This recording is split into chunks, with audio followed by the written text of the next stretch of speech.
Hey, what's up, guys? This is Chung here. So this time let's take a look at this one, 1690 Stone Game number 7, I believe. So another Stone Game. So Alice and Bob take turns playing a game with Alice starting first. So this is another like game problem, right? And for this problem, there are n stones arranged in a row, and and on each player's turn, they can remove either the leftmost stone or the rightmost stone. And by doing that, they get the points by the sum of the remaining stones' values. And the winner is the one with the higher score when there are no stones left to remove. Okay, so and it asks us to find the maximum difference, basically but how many stones, right? But the maximum winning point that Alice can get, since Alice will start the move first. So for example, this one, right? So that's some examples here. For this one, Alice can either take 5 or 2. That's the only two options she has, right? And then by taking 5, she gets the points of this part. If she takes 2, she'll get the points on the left part. So and there's like constraints here, right? So the constraints n to the power of sorry, it's 1000.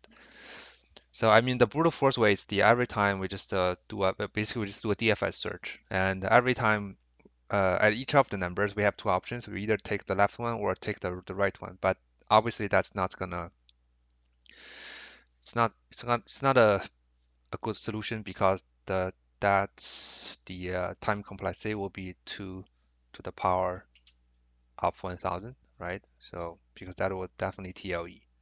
So so we have to do what? So we have it's not obvious. I mean, we can certainly use the dynamic programming to solve this problem, and for this problem, actually it's pretty the definition for the programming is pretty straightforward.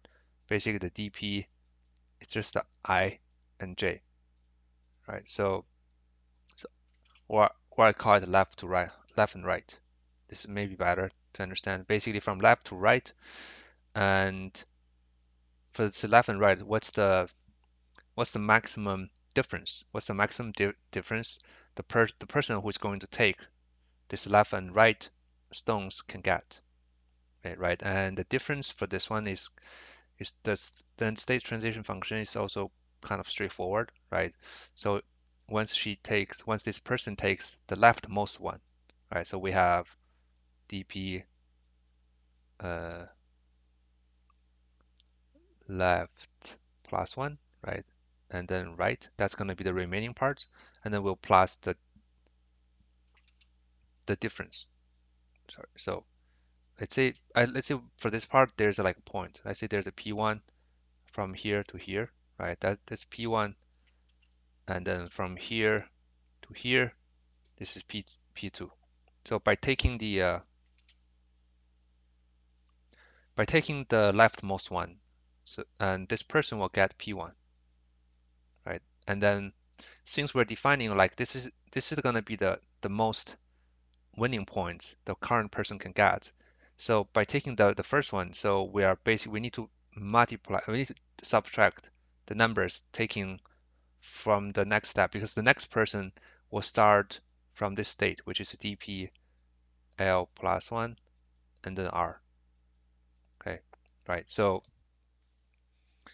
and this is basically the difference by taking the leftmost one because again, so this is the point we can get, but the next person will get the whatever we have here, which is the by taking either the left one or the right one. So that's the basically the first uh, option here, right?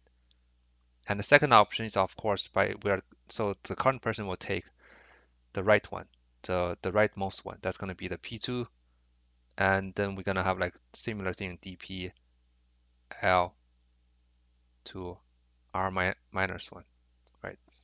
I mean, this is like a typical way of solving this gaming problem. since two persons will play in turn, right? So this time this person plays, and then the next time the next person will play, and the next person will also get, since both person will play optimally, right? And the next person will also, so then basically the next person will get the difference from this dp l plus 1r, and we don't have to, we don't need to worry about, actually we don't care who is playing the current dp state. Yeah, because someone may wondering that, okay, since we're getting the Alice, maybe we need another state here to verify to tell us who is playing this one. But it doesn't really, actually it doesn't really matter, because if you treat those two persons uh separately, actually they're playing independently. The only difference is that one Alice will start first, and then Bob will follow Alice. That's it. So basically at each of the state, so it doesn't really matter who is playing the current one. We're only calculating the biggest difference at the current player is playing, so that in the end all we need to do is we just need to do a dp 0 and n minus 1, because at the beginning, at the very start, this is the start for the whole stones, and now Alice is going to play. That's why we just need to return this dp 0 n minus 1, that it will give us the maximum difference Alice can get. Right. So yeah, and of course, so to calculate these things, right? It's always we should use a pre-sum, so that it can help us improve that. So, and that's the basic, the state transition functions. And for this problem, actually, and for DP, you usually have two ways to do it, right? Top down or bottom up. And for this problem, top down is the most straightforward solutions. So I'm gonna to start with that. And after that, I'm gonna also try to do the bottom up. But the bottom up is a little bit different than the traditional bottom up for loop. It will require a little bit change. So, but let's try to do the top down first, since it's the most straightforward one. And here we go. So, so in the end, we just need to return dp 0, and okay, so n equals the stones, right? So in the end, we just need to return the n minus 1. That's gonna be the final answers, and then we need to have like a pre-sum. So for the pre-sum, we can either use like the -1 0, right? Because I personally prefer a dictionary, because that can help me handle this -1 case, so that I don't have to shift this index by 1 to the right side. I mean, but I think for the dictionary it's a little bit slower than the array. You can of course use the list, but to use the list you have to consider handling this index and shift it to right by 1. But for the uh, for the dictionary, we don't have to worry about that, because the dictionary can give us the -1 case. And yeah, or even use the array, you can handle the 0 case separately. So, and then if it's like the 0, you just return 0. If it's a -1, we return 0, right? But since I'm using a dictionary, I'll just continue with my solution here. So enumerate. So now I'm just building the pre-sum list, right? So pre-sum I equals to the pre-sum I minus 1 plus s, right? So that's that. And then the top down, right? So the def dp left and right, and LRU of the cache, right? So none. So, and oh, so for the base case, right? So the base case for this problem, so by the time there's only one numbers left, if you go through the examples, you can see that whoever, I mean, if there's only one numbers here, whoever is playing this number whoever the turn it, whoever takes the turn, that person will get 0 because by removing this one, there's nothing left. That's why we'll have 0. So that's why the base case is if the left equals to right, right? So which means there's only one stone left, we simply return 0. Other than that, we just do a system.max since we're getting the maximum, right? And we just do the maximum of two cases, right? So we either take the leftmost one, which is the pre-sum. Actually, we don't even need this one since it's just one of the two scenario. We can just do this. So it's going to be the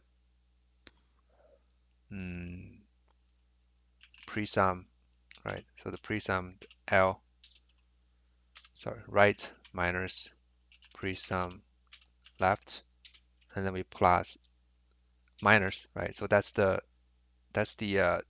sum we can get by removing the leftmost one. And the rest will be dpl plus 1, then r, right? So that's that. And the second one is it's different. Pre-sum l minus 1 minus pre-sum left minus 1, and then subtract dp l r minus 1. And then we just return the answer. Yeah, I think that's it. If I run the code, okay, so this one passed.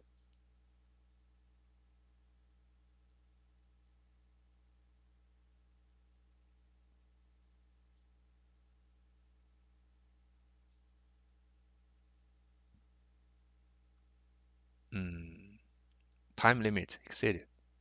Really? Mm.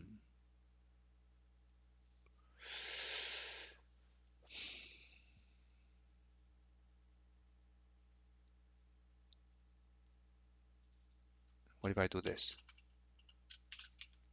Sorry, I'm just, yeah, because when I did it in this way during the contest, it didn't TLE.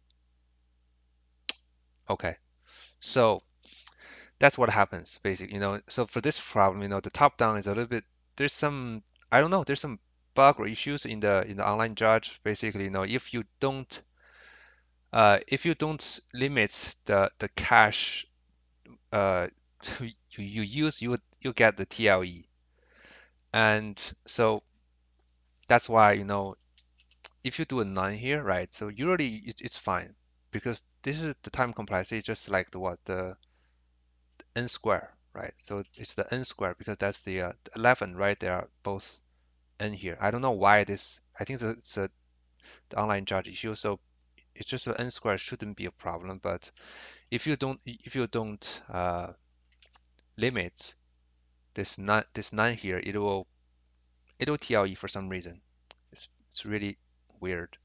And one way of doing this to fix this, you either like do this, you limit like what I did, you limit this one to some numbers, right? So for example, since we know that to like smaller numbers, right? Or we just or another way of doing this is like in the end here before returning it, there's like dp dot cache, I think cache clear, I think, yeah. So where it will clear the cache. So I think this should also work if I'm not mistaken.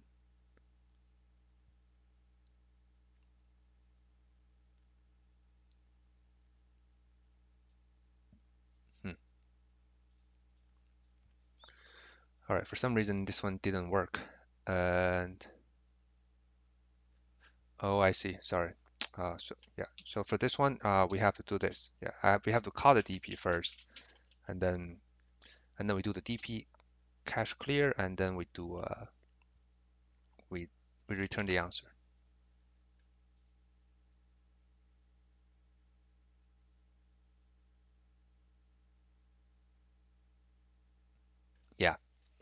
So this is like a weird thing, but I don't think you guys need to worry about that. It's just like the online the website or the language specific issue. But the concept is this. It's just ignore this one. Ignore this issue. But top down is pretty straightforward, right? It's just like we either take the leftmost one or we take the rightmost one, and then we pick the maximum among those, and then that's the base case. Pretty straightforward, right? So, and the bottom up one. So for the bottom up, since we are defining like a left to right, so it's for the bottom up, it's also gonna be the same dp left and right. But if we follow the traditional way of doing the bottom up way, which is which is this, and I'll need this thing,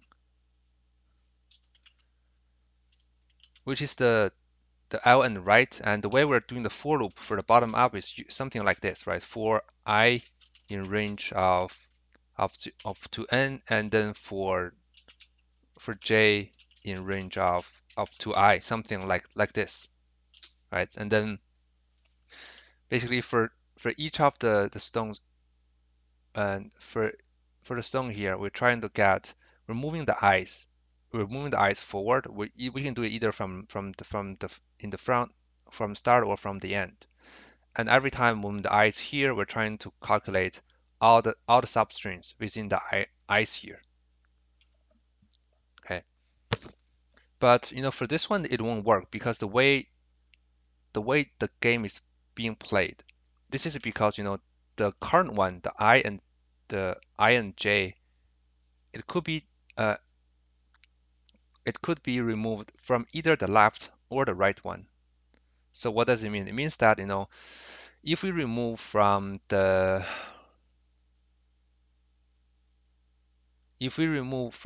left one, so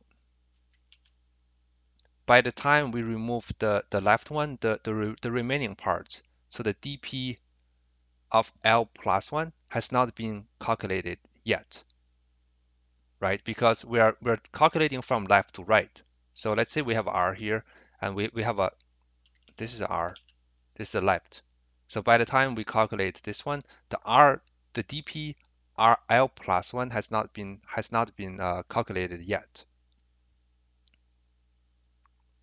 And that's why we cannot simply do this is like for a nested for loop for the traditional bottom up. So how can we do it? I mean, a, another way of doing this kind of bottom up way is we instead of looping through the indices, we can always loop through the length of the substring or the sub list. So basically, what I'm doing, what the way I'm doing it is that like for each of the length, right? So the length could be from starting from uh, 0 doesn't make sense. So from 1 to n minus 1, that's the length. So for each of the length, I'm going to loop through. I'm trying to find all the substrings. I'm sorry, all the sub array that has the length of the current one, and then I'm going to calculate that. Because why is that? Because let's say we have 5, 3, 1, 4, 2, right? So the bottom up, so the idea of bottom up is that we started from we start from the base case, and then we build the solutions from bottom up. We start from the the smallest case, and then we build it up. So what is the base case? We have already analyzed it. So the base case for this solution for this problem is one number, which is the 5, 3, 1, 4, 2. So right. And we know that, so if we calculate all the cases for the base case, and then we can start building the 5 and 3. So we have 5, 3, and we have 3, 1, right? And then we have 1, 4, and then we have 4, 2, right? So that's the second layer. So it means that we already have the base case. That's why we can use the base case, the previously calculated small subcase subproblem to get the current one, which is the length 2,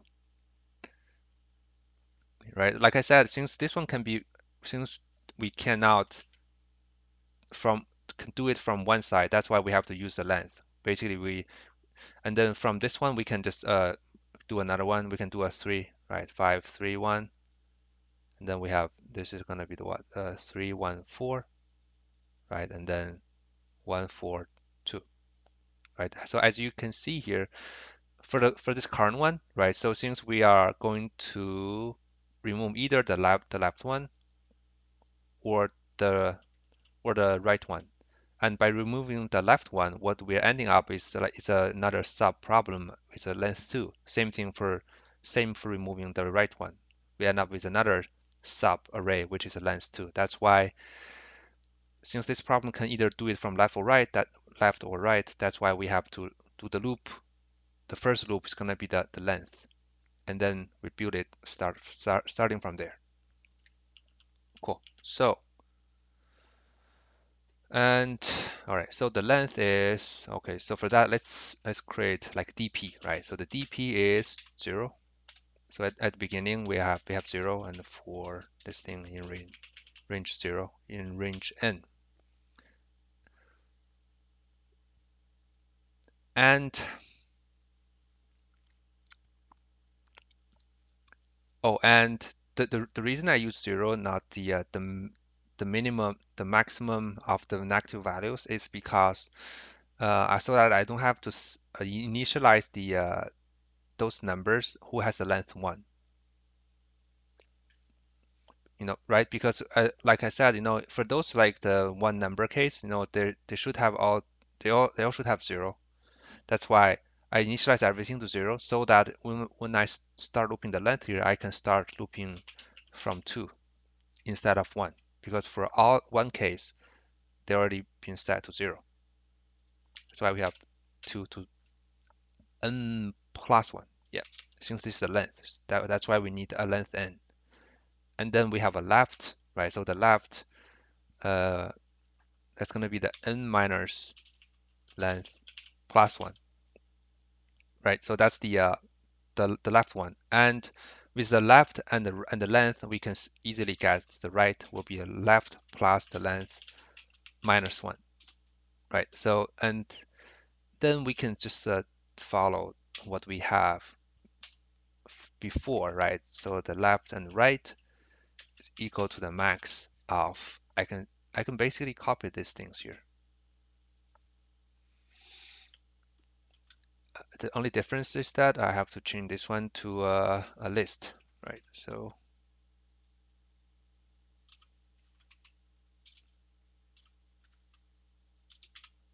that's that. The other one is this. I'll copy this one, L to R minus 1. And in the end, same thing, just dp 0 to n minus 1.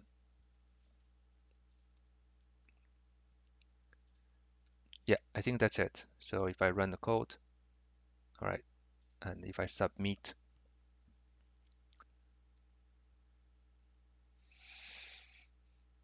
okay, so it's also accepted. Yeah, so as you guys can see here, right, so that's why we need to loop through from the smallest case. In this case, it's the length one. It's not a particular string on the leftmost side or on the rightmost side. It's the length one for all the strings. And then we build on to a length 2 and the length 4 until we have exhaust all the lengths. All right, cool. Guys, I think that's it for this problem. And so time complexity, O(n) squared, right? I think I have already talked about that. I don't quite remember. All right, I'll stop here. Thank you for watching this video, guys, and stay tuned. See you guys soon. Bye bye.